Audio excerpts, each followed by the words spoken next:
Dan Tehan, welcome to 7:30. Pleasure to be with you, Sarah. Is the Scott Morrison hangover still hurting the Liberal Party? No, I don't think so. I think we understand that there was an election. We lost that election. Anthony Albanese is the Prime Minister. He's governing. And what we have to do in opposition is make sure that we're doing the work. We're getting out, talking to the Australian people, and then putting the policies in place which will make us competitive at the next election. Looks like you didn't do that at the weekend, but you also can't get away from the fact that Peter Dutton is closely identified with a previous unpopular government. How can he distance himself from that personal history?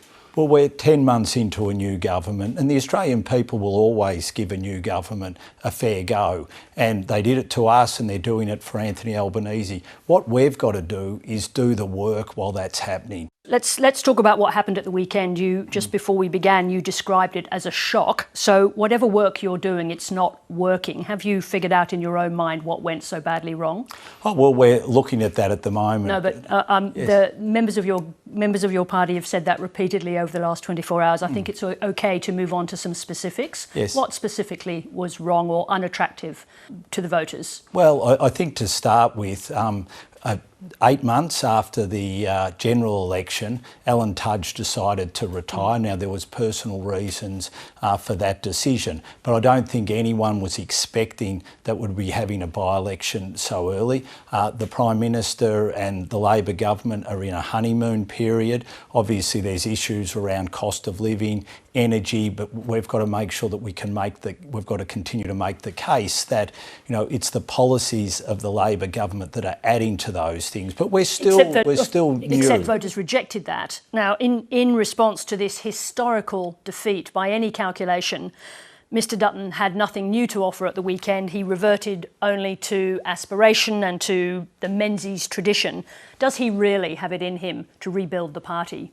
Well, our values have made us the best political force in Australian politics since the Second World War. We've held government more than any other political movement. Our values, we know they will last the test of time. What we've got to do is make sure that those values underpin the policies that we continue to develop, and that's the work that we've got to do. You're clearly, just talk about what's happening now, you're clearly losing ground in urban areas. You can't delay all of the rebuilding work until the next election. Can you arrest that trend without bringing forward new policies now rather than delaying? We can, because what we've got to do is get out and listen and show the Australian people that we are listening. So you're not prepared to put forward any new policies that redefine this generation of the Liberal Party? Oh, we will be putting new policies together that redefine the Liberal Party going but not forward. Now.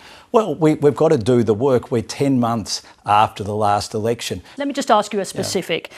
Peter Dutton's analysis he offered at the weekend, was that the transgender debate is a big issue for Liberal voters in outer metropolitan areas. Do you agree with that?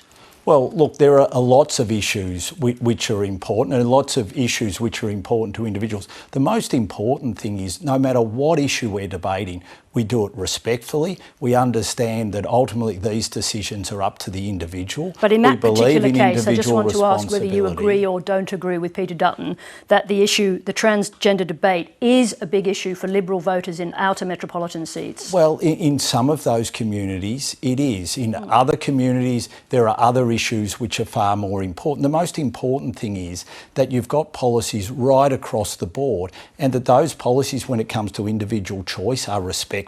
Your own Liberal strategist, Tony Barry, argues that if you play with fringe issues, and I think he's defining the transgender debate as a fringe issue, you will become a fringe party, you will get fringe votes. Are you afraid that that's where the Liberal Party is headed? No, I'm not, because we've always governed for Middle Australia. We've always governed on the issues which are important to Middle Australia.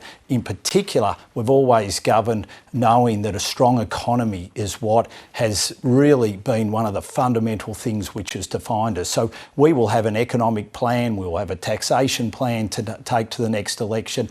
Let me ask you a question about this week, because I think the party room is meeting on Wednesday, I think, to decide your position on the voice. Do you believe that opposing that might be one key way to differentiate yourselves from the Labor government? Well, we'll have the meeting on Wednesday, and we'll have more to say after that. And I think it's important that we do this collectively, and I don't want to get out ahead of that meeting. But it's going to be a very important discussion. No one should take changing the Constitution lightly. And what will you do? Will you vote for or against the voice to Parliament? Well, I will listen to what my colleagues have to say. Obviously, we'll have a shadow cabinet meeting.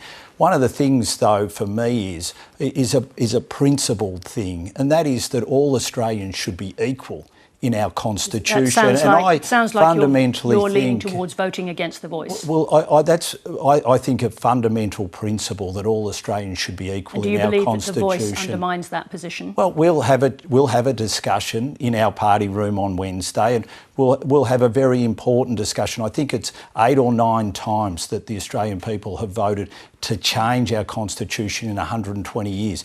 We have to take that seriously. Any change has very important consequences, so we've got to get it right. Dan Tehan, thank you very much indeed for joining us. Thanks, Sarah.